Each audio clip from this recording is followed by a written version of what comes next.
Nearly 1% of the world is a barely livable hot zone at this very moment. In less than 50 years, I will be 75 then, that portion could increase to 19%. Nearly 1/5 of the world uninhabitable. Billions of people who call this land home forced to move. Where will they go? I am wondering. I ask myself how it can be that there are two world-defining existential phenomena, of which one is treated as a severe security issue by Western governing politicians, and the other is not. But it actually, if we do believe in science, happens the wrong way round. It's been 6 years since the so-called migration crisis in Europe, and 3 years since the first youth-led climate strike. So far, we've been made aware by scientists about the devastating climate change effects, and that migration of displaced people per se actually doesn't harm receiving societies.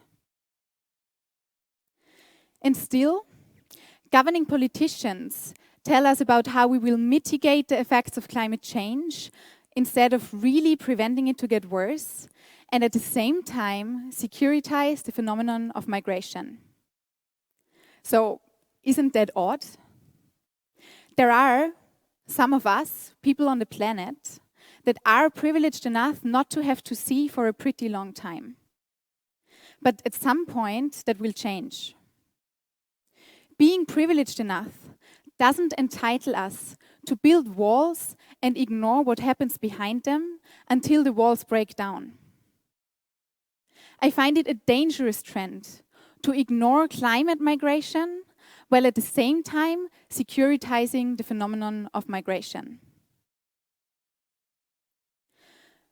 But what do we even mean by climate migration or environmental migration? Environmental migration in general refers to people relocating because of environmental events and can take many complex forms. Forced and voluntary, temporary and permanent, internal and international, collective or individual, of proximity or of long distance. The nature, duration, and scale of environmental migration also depends on whether it takes place in the scale of slow onset events and processes, such as sea level rise, increasing temperatures, land degradation, or in the context of sudden onset events and processes, such as storms, floods, cyclones, all of which are exacerbated by the adverse effects of climate change and environmental degradation. It also depends to what extent it interacts with other socioeconomic, cultural, and political factors that influence the decision or the necessity to move. While the official term climate refugee doesn't exist when referring to climate change as a stressor of migration, one usually refers to people being forcibly displaced due to weather events, rather than people relocating just for personal convenience.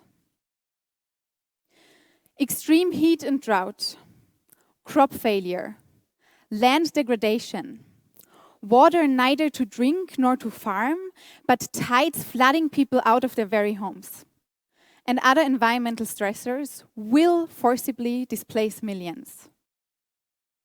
So, I have a question for you.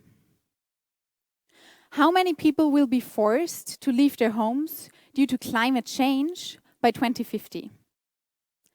Any rough estimates? 20 million? 10? 5?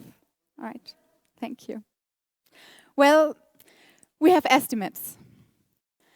According to World Bank findings, which are so far considered to be the most accurate, climate change could force 216 million people to migrate by 2050. The world population by 2050 is estimated to be 9.9 billion, With 216 million people displaced by climate change, this results in 1 in 45 people on the planet displaced due to climate effects. But the global data is limited, and uncertainty remains about how to apply patterns of behavior to specific people in specific places. The answer to this question is, and that's bad news, we don't know. How many it will actually be depends on what kind of action happens now, what our generation will be doing, what future generations will be doing, on future population growth, distribution, and resilience to environmental pressures, as well as the ability of the international community to curb greenhouse gas emissions and help the poorest countries adapt to the impacts of climate change.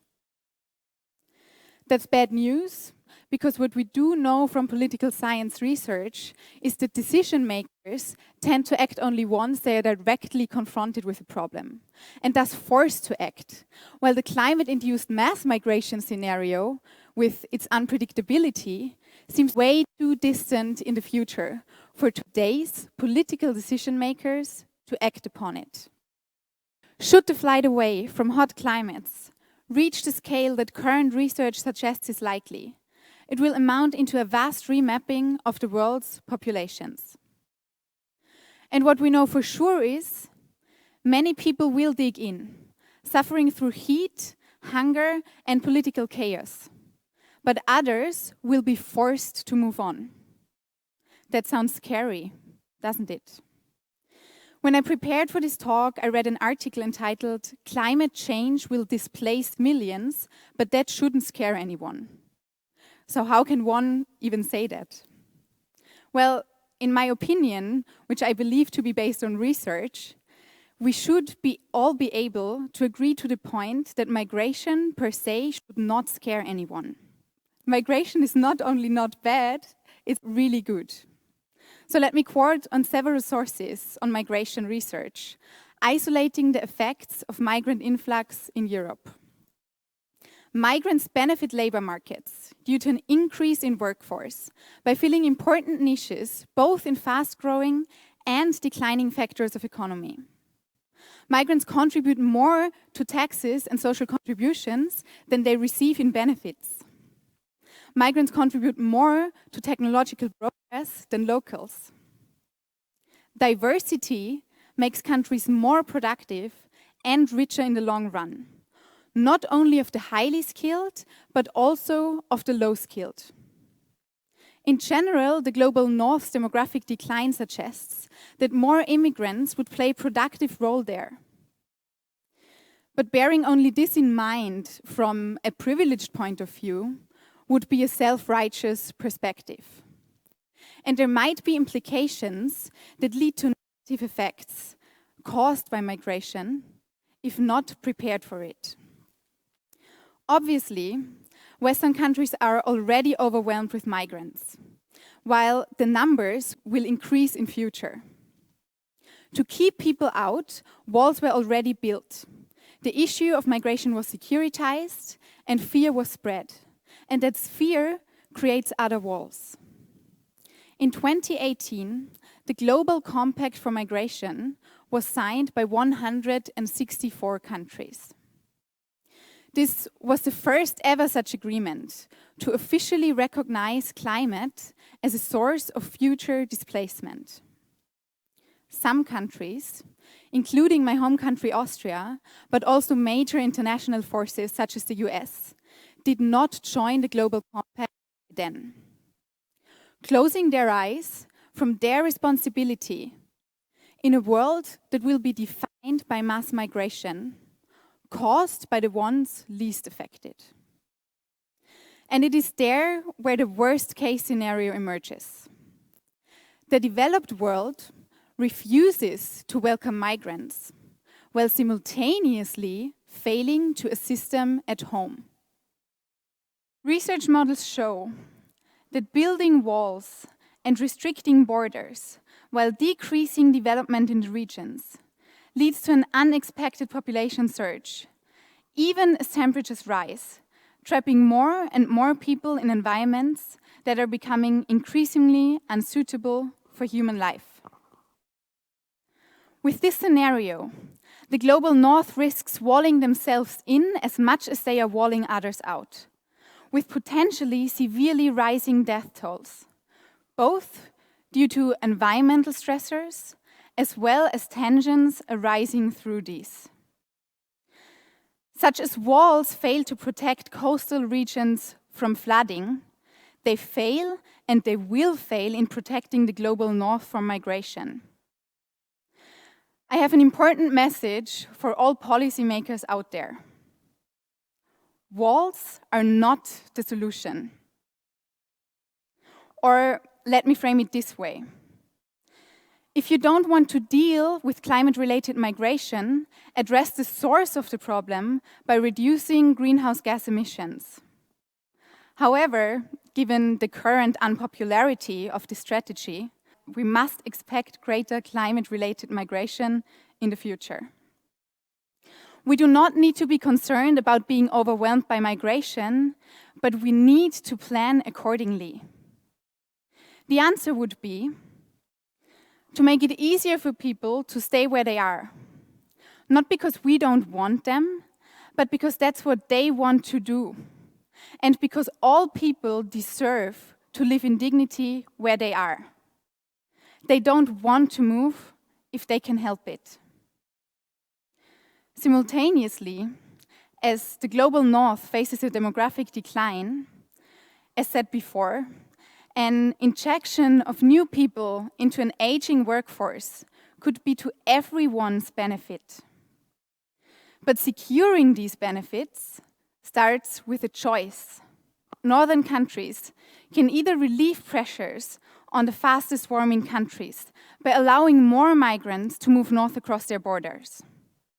Or they can seal themselves off, trapping hundreds of millions of people in places that are increasingly unlivable.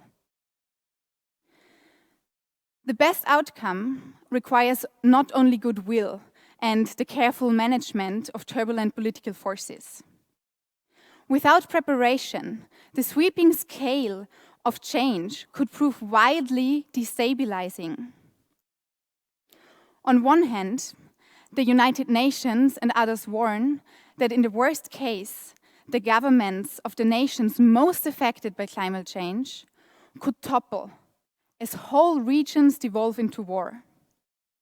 On the other hand, the stark policy choices are already becoming apparent. As refugees stream out of the Middle East and North Africa into Europe, and of Central America into the United States, an anti-immigrant backlash has propelled nationalist governments into power around the world. The alternative, driven by a better understanding of how and when people will move, is governments that are actively preparing, politically and with enough resources, for the greater changes to come.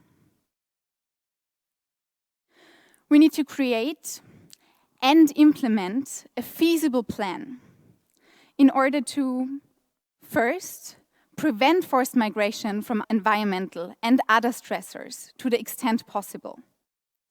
Secondly, where forced migration does occur, provide assistance and protection to affected populations and seek durable solutions to their situation. Thirdly, to facilitate migration as an adaptation strategy to climate change, considering that often the individuals most at risk are the least able to relocate. And lastly, be prepared for an influx in a well-managed way that benefits all. This plan needs to be there in anticipation that if the climate change gets bad, people under certain circumstances are going to need to move. And not only once their movement reaches the global north. And this plan needs global buy-in. But we also need to change the discourse. There is a threat to people living in fragile areas of being forcibly displaced because of climate change, and not one to developed countries because of migrants. I believe that if our perception of migration and migrants changes for the better, this concludes in building capacity and resilience to overcome challenges as a stronger international community. Let's work together to change the discourse on migration, reframe our understanding based on equity and justice for everyone, and develop collective resilience, leaving no one behind. Politicians, corporate leaders, media, and society at large have a responsibility to act now for our common future. To end, let me refer to a quote of Greta Thunberg here. They are running out of excuses, and we are running out of time. Working together to prevent every form of, but especially climate-induced forced displacement, is essential, as is building a new social mindset that views hosting as migrant as a benefit, as necessary to our global survival, rather than a danger to individual privilege. If we manage to do so, then we might have a new story to tell. One in which less people are forced to leave their homes, but migration is portrayed as a natural part to our complex world. Thank you.